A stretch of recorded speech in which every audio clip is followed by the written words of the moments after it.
বসিরহাট লোকসভা কেন্দ্রে বিজেপির প্রার্থী রেখা পাত্র বাদুড়িয়ায় এলেন ভোট প্রচারে। কি বললেন তিনি? আগামী 1 জুন বসিরহাট লোকসভা কেন্দ্রে নির্বাচন। শাসক দল থেকে শুরু করে বিজেপি সহ বিভিন্ন রাজনৈতিক দলের প্রার্থীসহ তার অনুগামীরা কখনো পায়ে হেঁটে, কখনো হুটখোলা জিপি করে বিভিন্ন বিধানসভা কেন্দ্রে ভোট প্রচারে পা রেখেছেন।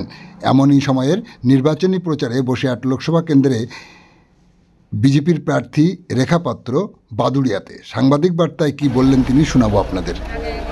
দেখুন, এরা কখনোই আন্দোলনেই ছিলেন না, এনারা শুধু মুখ দেখানোর জন্য ছিলেন।